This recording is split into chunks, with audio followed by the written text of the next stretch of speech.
سر آج ایک بار پھر سلمان اکرم راجہ اور علیمہ خان کو عمران خان سے ملاقات کرنے سے روک دیا گیا ہے. آپ خود وکیل ہیں, ماضی میں جیل ملاقاتوں کے حوالے سے کیسز بھی دائر کرتے رہے ہیں. کیا وجہ ہے, کیوں گزشتہ کئی ہفتوں سے علیمہ خان صاحبہ کی ملاقات نہیں ہونے دی جا رہی؟ بہت شکریہ. مجھے بہت افسوس ہوا, آج میں نے دیکھا تصویر سرکولیٹ ہو رہی تھی سوشل میڈیا پہ, علیمہ خانم جو ہیں فٹ پاتھ پر بیٹھی ہیں, اور مجھے غصہ بھی آ رہا ہے اس کی عادت پہ جنہوں نے تو پاکستان میں انقلاب لانے کے, احتجاج چلانے کے اور پاکستان میں حقیقی آزادی جمہوریت کی بالادستی کے خواب دکھائے تھے پاکستانیوں کے, وہ اب اس نیچ پہ آ گئے ہیں کہ خان سے ان کی بہنوں کی ملاقات جو کہ عدالتوں کی طرف سے جس کا مینڈیٹ دیا جا چکا ہے اس میں بھی کامیاب نہیں ہو رہی ہے. تو مجھے یہ کہتے ہوئے کوئی آر فیل نہیں ہو رہا ہے کہ جس قیادت نے رمضان میں لوگوں کو احتجاج اور تحریک چلانے کی جو ہے امیدیں دی تھی, اب ان کی یہ اوقات ہو گئی ہیں کہ وہ لوگ جو پہلے ملاقاتیں کرواتے تھے ان کو بھی احساس ہے کہ نہ یہ تحریک چلا سکتے ہیں اور نہ ہی ان کی منمانی حرکتوں پہ کوئی احتساب کا دروازہ کھٹکھٹانے کی پوزیشن میں ہے, اس لیے یہ منمانیاں ہو رہی ہیں. اور بدقسمتی ہے کہ پارٹی کی جو ہے یہ کمزور صورتحال جو ہے اس کا انتہائی ناجائز فائدہ اٹھایا جا رہا ہے. بالکل سر, کیونکہ خبریں یہ بھی ہے کہ علی امین گنڈا پور کی جلد عمران خان سے ملاقات ہوگی. وہ گزشتہ دنوں بھی ملاقات کے لیے گئے, بغیر روک ٹوک کے ملاقات ہو گئی. آج بیرسٹر گوہر صاحب اور فیصل چودھری صاحب بھی اڈیالہ جیل کے اندر چلے گئے. ان رہنماؤں کے پاس کون سی ایسی جادو کی چھڑی ہے جس سے ان کی ملاقات ہو جاتی ہے اور جو ان کی فیملی ممبرز ہیں وہ نہیں مل پاتے؟ دیکھیں, ملاقاتوں پہ کچھ لوگ اجارہ قائم کرنا چاہتے تھے کہ صرف وہی لوگ ملیں گے جو ان کی آشیرواد سے خان کے پاس جائیں گے. یہ اپروچ, یہ سوچ, یہ فکر انتہائی غلط تھی, کیونکہ گزشتہ 2.25 سالوں سے جب سے خان صاحب پابند سلاسل ہوئے ہیں, ملاقاتوں کا جو سلسلہ تھا یا جو طریقہ کار تھا وہ اس طرح نہیں تھا کہ کوئی شخص یا اشخاص جو ہیں وہ اجارہ داری رکھا کرتے تھے. خان صاحب سے ملاقاتوں کے لیے کسی کمیٹی کی کوئی قانونی ریکوائرمنٹ نہیں ہے. خان صاحب سے ملاقاتوں کے لیے 3-4 طریقہ ہائے کار ہیں, جس میں ایک طریقہ وہ SOP تھے جو جیل حکام خان صاحب کی اجازت سے میں نے مرتب کیے تھے, اور جس کے تحت خان کے اہل خانہ, ان کی بہنیں, ان کے وکلاء, ان کے سیاسی رفقائے کار کی خان صاحب سے ملاقاتیں ہوتی آئی ہے. یہ ایک طریقہ تھا. اس کے علاوہ خان کے ساتھ ملنے والے لوگ عموماً ہائی کورٹ یا ٹرائل کورٹ سے رجوع کرتے تھے, اور وہ عدالتیں اپنے احکامات بھی وقتاً فوقتاً جاری کرتی آئی ہے اور کر رہی ہے. ان عدالتوں احکامات کی پابندی بھی جیل حکام پہ لازم ہے, اور یوں ان لوگوں کی ملاقات بھی ہوتی رہتی ہے.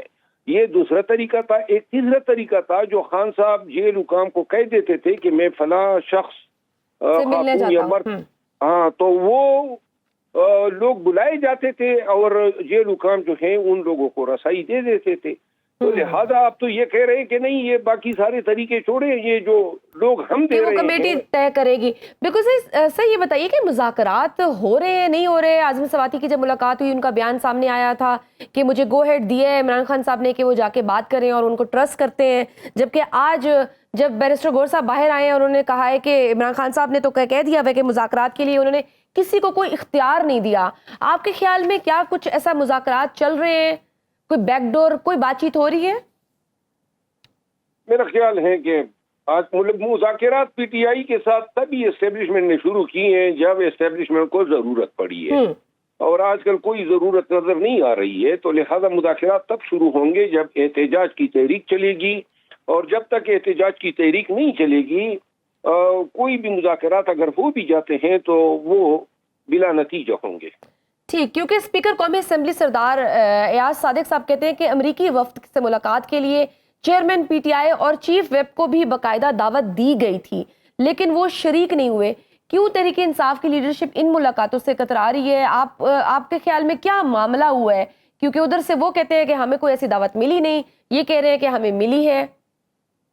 خیال ہے پاکستان تحریک انصاف میں جو رویے پروان چڑھ رہے ہیں اور جس طرح جو ہے مرکزی تنظیم یا جو پاکستان تحریک انصاف کے پولیٹیکل لیڈرشپ ہیں، ایم این ایز ہیں یا صوبائی حکومت کے پی میں جس طرح ان سے ایکسپلینیشنز کال ہوتی ہیں سوشل میڈیا پہ اور ہر حرکت کی جو ہے ان کو وضاحت دینا ہوتی ہیں، شاید یہی وہ کترانے کے پیچھے یہی محرک تھا کہ اگر چلے بھی گئے تو پھر یہ لوگ نہیں چھوڑیں گے، تو جانا بھی جو ہے وہ کہتے ہیں نا نگل بھی نہیں سکتے ہیں اور تھوک بھی نہیں سکتے ہیں، تو یہ آج کل جو ہے پاکستان تحریک انصاف میں مسئلے مسائل بنے ہوئے ہیں، ہر چیز کا جو ہے آپ کو جواب دینا ہوتا ہے، تو لہذا لوگ اب اپنے فرائض چھوڑ کے کوشش کرتے ہیں کہ عملی طور پہ کوئی ایسے فعل کا ارتکاب نہ کریں جس کی پھر سوشل میڈیا میں وضاحتیں دینی پڑے۔ ٹھیک ہے، اور اسپیکر قومی اسمبلی کے خلاف کوئی تحریک عدم اعتماد کی بھی تیاری ہو رہی ہے؟ کیونکہ یار صادق صاحب کہتے ہیں کہ اگر میرے خلاف تحریک عدم اعتماد آئی تو تحریک انصاف تقسیم ہو جائے گی۔ میرا خیال ہے تحریک عدم اعتماد تبھی اگر کوئی پی ٹی آئی کی طرف سے لانی بھی پڑی کہ جب کوئی نمبر تو ان کے پاس ہو، ویسے ہی اگر پریشر بڑھانے کے لیے لانا چاہتے ہیں تو اس کا کوئی فائدہ نہیں ہوگا۔ سر اگر کوئی ایسی تحریک آ بھی جاتی ہے تو آپ کیا اسپیکر کے ساتھ کھڑے ہوں گے یا پھر اپوزیشن یعنی تحریک انصاف کے ساتھ کھڑے ہوں گے؟ دیکھیے تحریک انصاف نے تو مجھے اپنے تئیں نکالا ہوا ہے، جی، تو لہذا کوئی اخلاقی یا کوئی قانونی ان کے پاس جواز نہیں ہے کہ مجھے کہہ سکے کہ ووٹ دوں۔ البتہ اگر خان صاحب کہتے ہیں، جی، مجھے کوئی ہدایت دیتے ہیں تو خان صاحب کی بات میں نہیں ٹال سکتا ہوں، اور اگر خان صاحب نہیں کرتے ہیں تو میں اپنی مرضی کا مالک ہوں۔ میں جو ہمارے اسپیکر صاحب ہیں ٹھیک ہے، تو یہ فارورڈ بلاک کی بھی تو باتیں ہو رہی ہیں، آپ کسی بلاک کا حصہ بنے جا رہے ہیں؟ نہیں، کوشش کی گئی لیکن میں خان کی پارٹی کو تقسیم نہیں کرنا چاہتا ہوں اور نہ میں خان کے خلاف کسی فارورڈ بلاک کا حصہ بن سکتا ہوں، اور میں نے انکار کیا ہوا ہے۔